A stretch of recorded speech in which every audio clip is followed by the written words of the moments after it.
సినిమాయి నమః. నేను mister B. నా మాట సూటిగా ఉంటుంది, మ్యాటర్ క్లియర్ గా ఉంటుంది. మీరు చూస్తున్నారు mister B channel. Welcome to Monday test. గడిచిన వీకెండ్ లో చూసుకుంటే తెలుగు బాక్స్ ఆఫీస్ దగ్గర సందడి ఆసక్తికరంగా అయితే లేదు, డల్ గానే ఉంది. రిలీజ్ అవడానికి 2 కొత్త సినిమాలు రిలీజ్ అయ్యాయి, కానీ అవి ఆసక్తికరమైన బజ్ ని క్రియేట్ చేయలేదు, ఆడియన్స్ ని థియేటర్స్ వైపు పుల్ చేయలేకపోయాయి. అసలు ఆ సినిమాల గురించి ప్రేక్షకులు ఆలోచన కూడా తీసుకోలేదు. అల్లు శిరీష్ బడి, అశ్విన్ బాబు నటించిన శివం భజయ్, ఈ 2 సినిమాలు లాస్ట్ వీక్ కొత్తగా రిలీజ్ అయిన సినిమాలు. వీటికి ఆన్లైన్ బుకింగ్ సైట్స్లో నెంబర్స్ చూస్తే సర్ప్రైజింగ్గా అనిపించింది.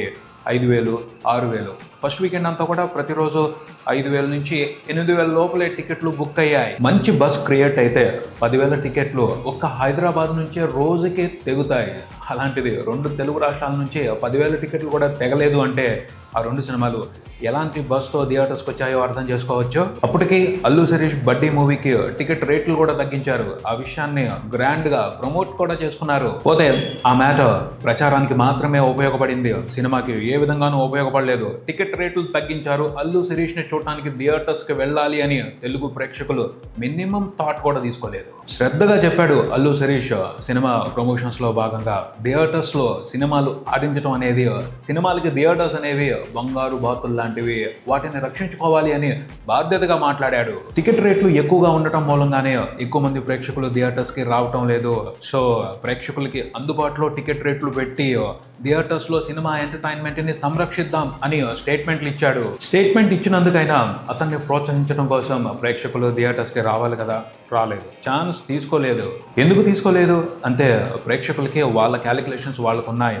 ఒకప్పుడు చూసుకుంటే ఆల్టర్నేట్ ఎంటర్టైన్మెంట్ ఎక్కువ ఉండేది కాదు, థియేటర్స్లో సినిమా చూడటమే ప్రధానమైన ఎంటర్టైన్మెంట్గా ఉండేది. కానీ ఇప్పుడు పరిస్థితి అలా లేదు. జస్ట్ ఒక్క క్లిక్తో మొబైల్ ఆన్ చేస్తే టైం సరిపోనంత ఎంటర్టైన్మెంట్ దొరుకుతుంది. ఆ కిక్కుని దాటుకుని జనాలు థియేటర్స్లో సినిమాని ఎంజాయ్ చేయడానికి డబ్బులు ఖర్చు పెట్టుకుని రావాలి అంటే థియేటర్స్లో ఇవ్వాల్సిన ఎంటర్టైన్మెంట్ ఏ రేంజ్లో ఉండాలి? సాదాసీదా కంటెంట్తో, యావరేజ్ ఎంటర్టైన్మెంట్తో థియేటర్స్కి సినిమాని తీసుకొస్తే చూసి ఎంకరేజ్ చేసి ఎంజాయ్ చేసే పొజిషన్లో అయితే తెలుగు ప్రేక్షకులు లేరు. సాదాసీదా నార్మల్ ఎంటర్టైన్మెంట్ని వాళ్ళు థియేటర్లో చూసి టైం వేస్ట్ చేసుకోవాలి అనుకోవట్లేదు. ఎటు ఓటీటీలో వస్తాయి కదా ఆ సినిమాలు, అప్పుడు చూద్దామని లైట్ తీసుకుంటున్నారు. టికెట్ రేట్లు తగ్గించడం అనేది మంచిదే, పోతే అది మాత్రమే సరిపోదు. సినిమాలో వండర్ఫుల్ ఎంటర్టైన్మెంట్ ఉండాలి, అప్పుడే వస్తారు, గట్టిగా వస్తారు ఆ సినిమాని ఎంకరేజ్ చేయడానికి. ఆ బ్యాలెన్స్ లేకుండా జస్ట్ స్టేట్మెంట్లు మాత్రమే ఇస్తే నడవదు, నడిచే అవకాశం లేదు అని స్ట్రాంగ్ గానే ప్రూవ్ చేస్తున్నారు తెలుగు ప్రేక్షకులు. బడీ మూవీకి ఇంప్రెసివ్ రెస్పాన్స్ అయితే కనిపించలేదు.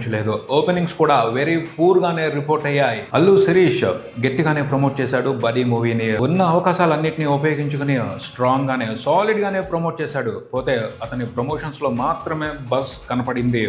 సినిమాని చూడటానికి ప్రేక్షకుల ఆలోచన విధానంలో అయితే బస్ ఏర్పడలేదు అని అర్థమైంది. సినిమాకి ఫస్ట్ వీకెండ్ లో రిపోర్ట్ అయిన కలెక్షన్స్ చూస్తే ఫస్ట్ రోజున బడీ మూవీకి 2 తెలుగు స్టేట్స్ వరకు 50 లక్షలు షేర్ కాదు, గ్రాస్ కూడా రాలేదు. షేర్ 30 లక్షల కంటే తక్కువ వచ్చింది. అదే పరిస్థితి వీకెండ్ అంతా కూడా కనిపించింది. 3 రోజుల కలెక్షన్ల షేర్ టోటల్ గా చూసుకుంటే 2 తెలుగు రాష్ట్రాల వరకు మొత్తంగా ఎంత లెక్కేసినా సరే 1 కోటి దాటలేదు, 1 కోటి కంటే తక్కువగానే ఉంది. క్లియర్ గా అర్థమైంది.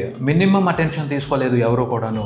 అల్లు అర్జున్ ఫ్యాన్స్ కానీ, మెగా ఫ్యాన్స్ కానీ, ఇంకా మిగతా మూవీ లవర్స్ కానీ ఎవరూ కూడా అల్లు శిరీష్ సినిమా వచ్చిందే ఒకసారి చూద్దాం, ఎంకరేజ్ చేద్దామన్న మినిమం అటెన్షన్ కూడా తీసుకోకపోవడం ఆశ్చర్యం కలిగించింది. కొంత గ్యాప్ తర్వాత మళ్ళీ థియేటర్స్లో ప్రేక్షకుల్ని పలకరించడానికి వచ్చాడు అల్లు శిరీష్. ఈ గ్యాప్లో అతన్ని మర్చిపోయారా ఏంటి తెలుగు ప్రేక్షకులు అన్న అనుమానం కూడా కలిగింది. కాకపోతే ఏంటి, ఫస్ట్ వీకెండ్ మొత్తం కలిపి 1 కోటి కూడా షేర్ రాకపోవటమా? వీకెండ్లోనే పరిస్థితి అలా ఉన్నప్పుడు ఫస్ట్ వర్కింగ్ డే రోజున మిరాకిల్స్ ఎక్స్పెక్ట్ చేయలేం కదా. ఫస్ట్ మండే రోజున 2 తెలుగు రాష్ట్రాల వరకు బడీ మూవీకి రిపోర్ట్ అయిన కలెక్షన్స్ ను బట్టి సినిమా డిజాస్టర్ రిజల్ట్ తీసుకోబోతుందని అర్థమయ్యింది. Buddy movie 2 Telugu states business value around 4 కోట్లు అని చెప్పారు. ఫస్ట్ వీకెండ్ కంప్లీట్ అయిన తర్వాత 4వ రోజు కూడా కంప్లీట్ అయిన తర్వాత టోటల్గా సినిమా రిపోర్ట్ చేసిన షేర్ చూసుకుంటే అరౌండ్ 1 కోటి మాత్రమే ఉంది. సినిమా హిట్ అనిపించుకోవాలి అంటే ఇంకా 3 కోట్ల వరకు షేర్ వెనక్కి తెచ్చుకోవాలి. అదైతే అసాధ్యమైన మ్యాటర్లానే కనిపిస్తుంది. సో సినిమాతో బిజినెస్లో ఇన్వాల్వ్ అయి ఉన్న వాళ్ళు నష్టాలు తప్పించుకోలేని పరిస్థితి. నష్టం అనే మాట వినపడుతుంది అంటే బడీ మూవీ మండే టెస్ట్లో ఫెయిల్ అయ్యింది. ఇక శివం భజయ్, అశ్విన్ బాబు నటించిన ఆ సినిమా విషయానికి వస్తే సినిమాలో ఇంట్రెస్టింగ్ పాయింట్ ఉంది, కాకపోతే యావరేజ్ ఎంటర్టైన్మెంట్ మాత్రమే ఉంది. అవసరమైన ఇంపాక్ట్ ఆ సినిమాతో ఇవ్వలేకపోయింది మూవీ టీమ్. వెరీ పూర్గానే పర్ఫామ్ చేసింది బాక్స్ ఆఫీస్ దగ్గర ఫస్ట్ వీకెండ్ అంతా కూడాను. ఇంకా ఆ సినిమాకి 4 రోజుల వీకెండ్ దొరికింది. ఆ అవకాశాన్ని ప్రాపర్గా ఉపయోగించుకోలేకపోయింది. పోతే ఆ మూవీ టీమ్ సంతోషపడుతున్న విషయం ఏమిటి అంటే బడీ మూవీ కంటే ఈ సినిమాకి ఎక్కువ కలెక్షన్స్ వచ్చాయి అని. సక్సెస్కి అదే కొలమానం అయితే ఆ మూవీ టీమ్ సక్సెస్ సెలబ్రేషన్స్ చేసుకోవచ్చు. పోతే లెక్కల ప్రకారం చూసుకుంటే శివం బజే మూవీ కూడా నష్టాలు చూసే పరిస్థితి కనపడుతుంది. శివం బజే మూవీకి 4 రోజుల వీకెండ్ దొరికింది. పోతే ఈ 4 రోజుల వీకెండ్ అడ్వాంటేజ్ని ఉపయోగించుకుని సినిమా ఏమీ బ్రహ్మాండంగా కలెక్షన్స్ దంచుకోవట్లేదు.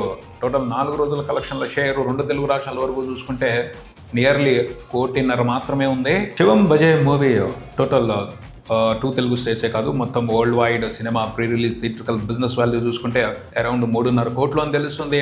టోటల్ 5 రోజుల్లో సినిమా రిపోర్ట్ చేసిన షేర్ చూసుకుంటే 1,60,00,000 మాత్రమే ఉంది. హిట్ అనిపించుకోవాలి అంటే ఇంకా 2 కోట్ల వరకు షేర్ వెనక్కి తెచ్చుకోవాలి. మండే రోజున కనిపించిన కలెక్షన్స్ను బట్టి 2 కోట్ల షేర్ వెనక్కి తెచ్చుకోవడం అనేది అసాధ్యమైన మ్యాటరే. సో శివం బజే మూవీతో కూడా బిజినెస్లో ఇన్వాల్వ్ అయి ఉన్న వాళ్ళు నష్టాలు తప్పించుకోలేని పరిస్థితి. అంటే ఆ సినిమా కూడా మండే డేస్లో ఫెయిల్ అయ్యింది. కొత్తగా రిలీజ్ అయిన సినిమాలు ప్రేక్షకుల్ని ఇంప్రెస్ చేయలేక చేతులెత్తేసిన కల్కి మూవీ ఈ వీకెండ్లో కూడా ఇంట్రెస్టింగ్గా నెంబర్స్ని రిపోర్ట్ చేసి హౌస్ఫుల్స్ బోర్డ్స్ పెట్టి ఆశ్చర్యపరిచింది అని చెప్పాలి. అంటే 2 తెలుగు స్టేట్స్ వ్యాప్తంగా హౌస్ఫుల్ బోర్డులు పడలేదు. కొన్ని చోట్ల థియేటర్స్ నుంచి సినిమాని తీసేశారు. ఒక్క హైదరాబాద్లో మాత్రం ఇంట్రెస్టింగ్గా సినిమా హౌస్ఫుల్స్ పెట్టింది. ఎందుకంటే అక్కడ ఈ వీకెండ్లో ఓ మ్యాజిక్ జరిగింది. ఆ మ్యాజిక్ ఏమిటి అంటే టికెట్ రేట్లు తగ్గించారు. మల్టీప్లెక్స్లో కల్కి మూవీని ఎంజాయ్ చేయడానికి 150 రూపాయలు మాత్రమే టికెట్ పెట్టారు. హైదరాబాద్లో ఎక్సలెంట్ సౌండ్ సిస్టమ్ ఉన్న థియేటర్లో కల్కి మూవీని చూడటం అనేది బ్యూటిఫుల్ ఎక్స్పీరియన్స్. ఆ ఎక్స్పీరియన్స్ని ఎంజాయ్ చేయడం కోసం చాలామంది ఆడియన్స్ ఈ వీకెండ్లో సాటర్డే సండే థియేటర్స్కి వచ్చారు కల్కి మూవీని చూడటానికి. టికెట్ రేట్లు ఎక్కువగా ఉన్నాయి. ఓటీటీలోకి వచ్చాక సినిమాని చూద్దామని ఆగిన వాళ్ళు కూడా ఆ తగ్గిన టికెట్ రేట్లతో సినిమాని థియేటర్లో ఎంజాయ్ చేయడానికి ఆసక్తికరంగా వచ్చారు. నిజంగా అది ఇంట్రెస్టింగ్ స్ట్రాటజీ అని చెప్పొచ్చు. ఓటీటీలోకి వచ్చేలోపు మరింత మందిని థియేటర్స్కి రప్పించగలిగింది మూవీ టీమ్. దాంతో సినిమా ప్రాఫిట్స్ పర్సంటేజ్ పెరిగింది. ముఖ్యంగా నైజాం డిస్ట్రిబ్యూటర్ ఇంట్రెస్టింగ్ గా ప్రాఫిట్స్ ని ఎంజాయ్ చేస్తున్నారు కల్కి సినిమాతో. చూసుకుంటే కల్కి మూవీ 40 రోజుల బాక్స్ ఆఫీస్ రన్ ని కంప్లీట్ చేసుకుంది. ఇటీవల కాలంలో 40 రోజుల పాటు ఇలాంటి పొటెన్షియల్ రన్ ని చూసిన సినిమా మరొకటి లేదు అని చెప్పొచ్చు. సినిమాతో బిజినెస్ లో ఇన్వాల్వ్ అయి ఉన్న వాళ్ళు ప్రపంచవ్యాప్తంగా చూసుకుంటే నియర్లీ 170 కోట్ల ప్రాఫిట్స్ చూశారు. తర్వాత ఓవరాల్గా సినిమా 40 రోజుల్లో 1100 కోట్లకు పైన గ్రాస్ చూసింది. షేర్ చూసుకుంటే నియర్లీ 600 కోట్లు ఉంది. Excellent 40 days box office run ని ఎంజాయ్ చేసింది కల్కి మూవీ.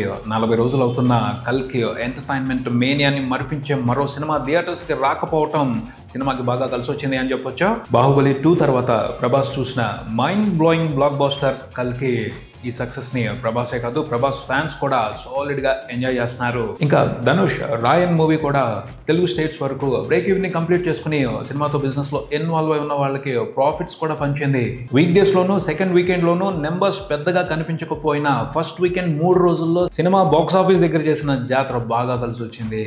తెలుగులో సినిమా హిట్ అనిపించుకుంది. తమిళ్లో కూడా పెద్ద హిట్టే. ఓవరాల్గా తెలుగు తమిళ వెర్షన్స్లో కలిపి సినిమా టోటల్గా రిపోర్ట్ చేసిన గ్రాస్ నియర్లీ 130 కోట్లు ఉంది. రాయన్ మూవీతో డైరెక్టర్గా కూడా ధనుష్ కమర్షియల్ బ్లాక్ బస్టర్ కొట్టారు. కంగ్రాచులేషన్స్ ధనుష్. ఇదే ఇక్కడికి మరో వీడియోతో మళ్ళీ కలుద్దాం. ఈ వీడియో మీకు నచ్చితే లైక్ చేయండి, మీ ఫ్రెండ్స్తో షేర్ చేసుకోండి, మీ అభిప్రాయాన్ని కామెంట్ చేయండి, ఈ ఛానల్ని సబ్స్క్రైబ్ చేయండి. నేను మిస్టర్ బి, ఈ watching mister B channel. Thank you.